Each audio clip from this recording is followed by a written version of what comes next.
whenever people talk about meditation,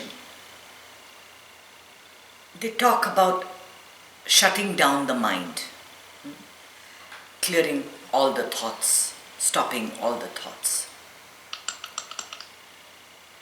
And that's not even an option. That's the first thing one has to understand about meditation. We are all, whenever we have trouble, whenever we have difficulty in life, we reach out and we ask God for all the help that we want.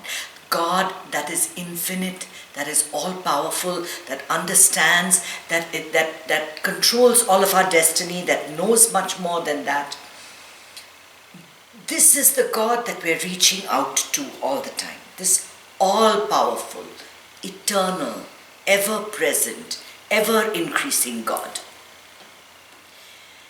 That God or that completeness, that divinity, that superpower, that energy, that Brahman is what gets downloaded into each one of us, onto our mental computers. Whatever exists in the infinite space gets narrowed down into the here and now, and from that eternal time and that eternal space and that ever expanding infinity, you get time and you get space. And in the midst of all of this, we have the mind. We have the mind to make sense of what our world is. Now just imagine if you looked out of the window and there was this brown stick with green things coming out of it. What we understand as a tree. Imagine seeing it for the first time without the filter of the mind. You would be seeing the tree for exactly what it is. Exactly what it is. The mind creates concepts. It creates constructs. It creates ideas. It creates, more than anything, which is the most dangerous part of the mind, the ego. You are the eternity. You are the infinite Brahman. You are God. But your mind has no recollection of that, and it moves outward. It moves outward, and it tells you that whatever you see, whatever you hear, whatever you feel, whatever you experience, all of it gets processed through your mind. So in that sense, without the mind, none of us could exist in this world. Nobody could make sense of this world. Nobody could understand what is happening. We could not relate to each other. This world that you see around you only exists because your mind says so. We cannot live without a mind. Don't think for a moment that an enlightened sage has taken that mind and thrown it away. It's not possible. Nobody can do it, because the body-mind complex is extremely important to make sense of the world around us. It's like electricity, right?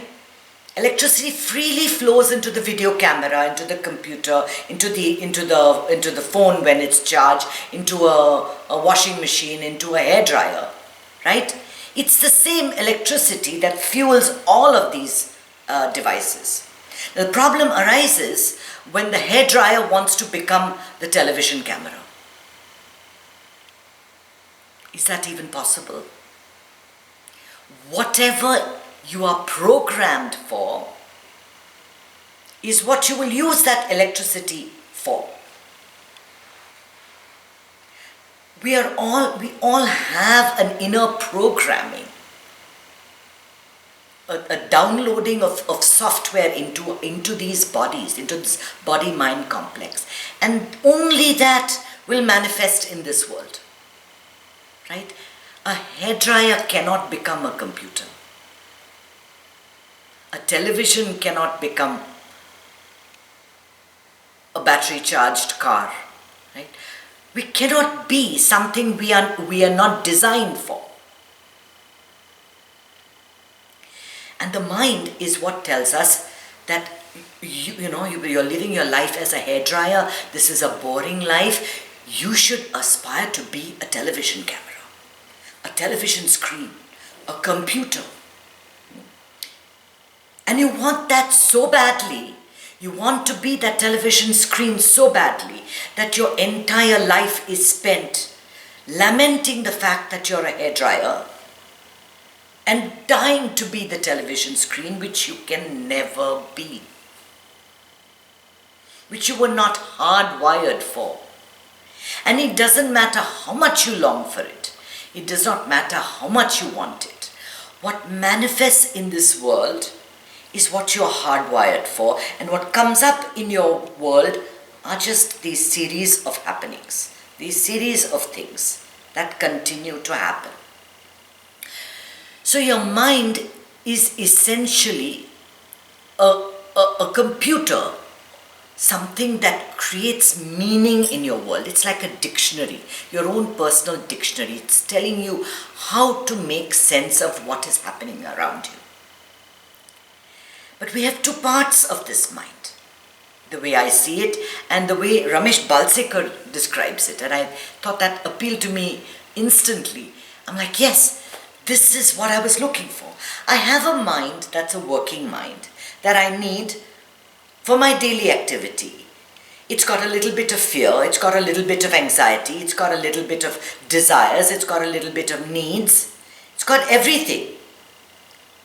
But it's in control, and it just allows me to function through the day. And then I have this thinking mind. This thinking mind that tells me that, oh, your life is terrible, you need something much more, you need more clothes, you need more wardrobe, you need another car, you need another house, you need another husband, you need all of these things, right? And that's where you're saying, I'm doing, what Juan Carlos was talking about, doing a million things in a day. Why do you need to do a million things in a day? You need to do nothing. Nothing. Just be automatically. When you are just being, you will find yourself responding to the happenings in this world. So the enlightened sage in the midst of a fire will run for a bucket and pour the water out. Pour the water over the fire and put the fire out. But he will not think, oh my God, I have a fire in my house, and then he won't call 10 people and put it on Facebook and then see how many likes he got for that. You see, that's the difference between a working mind and a thinking mind. The thinking mind wants to control you. The thinking mind is your identity. It is what is your perceived identity, is what is your perceived ego. You are this outer person, this person who has desires, who has needs, who has this body, who has to put lipstick and who has to wear makeup and do your hair nicely, wear nice clothes, wear nice jewelry. This is your thinking mind. And when you become a slave to the thinking mind, when you don't tell the difference between a working mind and a thinking mind, in the gap between the two is your daily stress, your daily inability to sleep, inability to function, the moments where you're thinking, nothing works right for me, it always works out for somebody else, my life is not as good as it should be. And these thoughts they don't disappear during your meditation. They never do. They don't disappear. They are always, always, ever, ever present. They come up during meditation even more sharply than ever. The difference is when it comes up during meditation, you have the intelligence to see what kind of a thought is. Is this a thought that's coming from my working mind that tells me that, you know what, there's a smell coming from the kitchen and that smell sounds like something burning and I should go and turn off the stove? Right? Or is it a repetitive, impossible thought saying that, oh, your blood work is not good, you have to change your diet, you need to lose 20 pounds, and then the frustration of not being able to lose the weight, and all of that. Thought into thought into thought into thought. And this feverishness of things that you can't really control in the moment. And in the moment, what are you doing? You're meditating. You're meditating. So what meditation does is it gives you a glimpse into what is occupying your mind from morning to night. You see, we need the working mind. We need the working mind. So the sage or the enlightened person uses the mind to live. It doesn't matter whether, he's got a mansion or a house or a car or a bullock cart. If it's there, it's there. He takes the world, he accepts the world for what it is, sees everything happening around him as mere happenings. Things happen, things are happening in my body. I am not that pain. I'm not anxious. There is some anxiety appearing. Do you see the difference between that and saying, oh my God, I'm in just so much pain? Or to recognize that there is pain in my neck. So this is the training. This is the training that meditation gives you. Are you moving into what your mind is throwing out? I am tired. I am anxious. I am depressed. I am sad. I am energetic. I am lethargic. I am busy. I am super busy. I am stressed. I am super stressed. Are you all of this? You are not.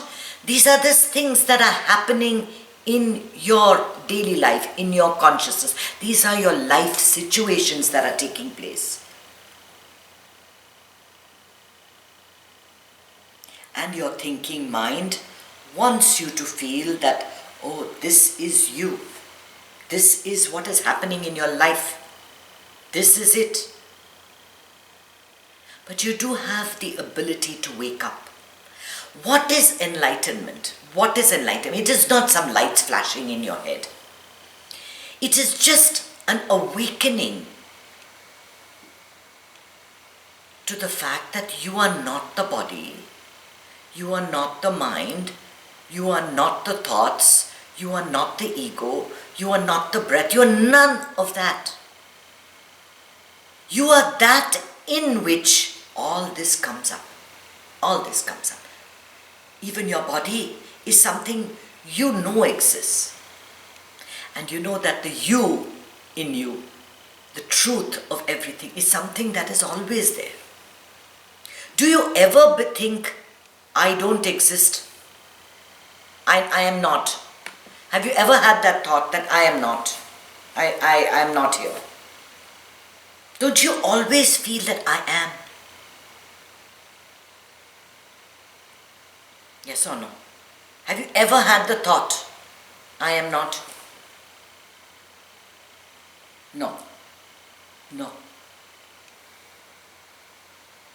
But can you see that there are times in which you don't even realize you have a body, like in deep sleep, like in deep meditation? You don't realize that the body is even there. You only know it when you wake up and you see it as a lapse between the time you went to sleep and the time you woke. And the mind then tells you, Oh, you were fast asleep. But at that time, you were totally unaware of your body. Totally unaware of your body. Similarly, the breath. Now, Juan Carlos has not practiced his breathing for months. But does that mean he is not breathing? The breath is going on. The breath is going on, the lungs are expanding, the heart is pumping, it's receiving the oxygen, all of that is going on in our bodies, but we know that that is happening, we are always aware that that is happening, in which case we cannot be that body, that breath that's taking place. We're something else. The mind likes you to believe that you are the body, you are the breath, you are the anxiety, you are the fatigue, you are the stress, you are the miserable situation. That is your thinking mind. That is your thinking mind. And with meditation, the awakening is what? Get back to the working mind. Do things, act as is needed every day. You're hungry, cook some food. You're tired, go out for a walk. You're really tired, go to sleep. You can't sleep, rest.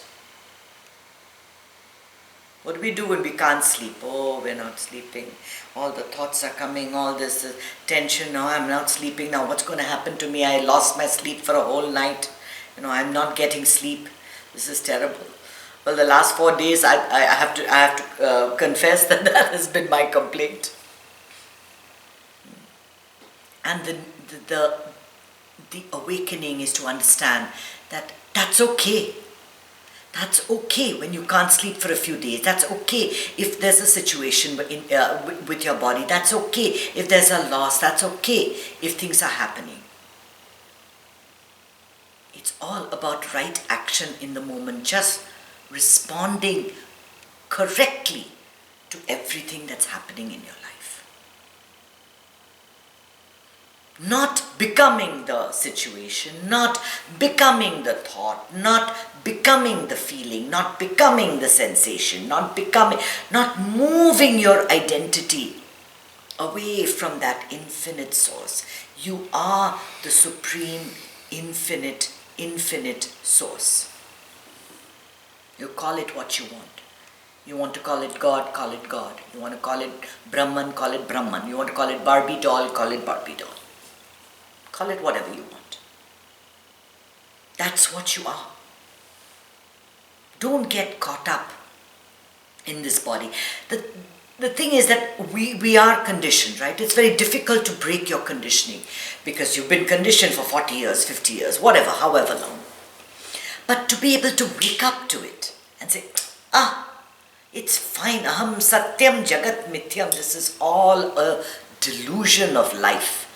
Only I exist, I alone exist. And when you say I alone exist, not I the mind, not I the breath, not I the body, but I the supreme self, the supreme consciousness, the supreme Brahman, the supreme Allah, the supreme Jesus, whatever you think of as the supreme source, however you want to envision it, that is what you are. That is what you are. At all times, come back to that, come back to that, come back to that. And realize that all you need is a working mind. Don't let this thinking mind fool you into thinking that you're this, or you're that, or you're this, or you're that. It's the thinking mind. That's what it does. Recognize that. Om Namah Shivaya.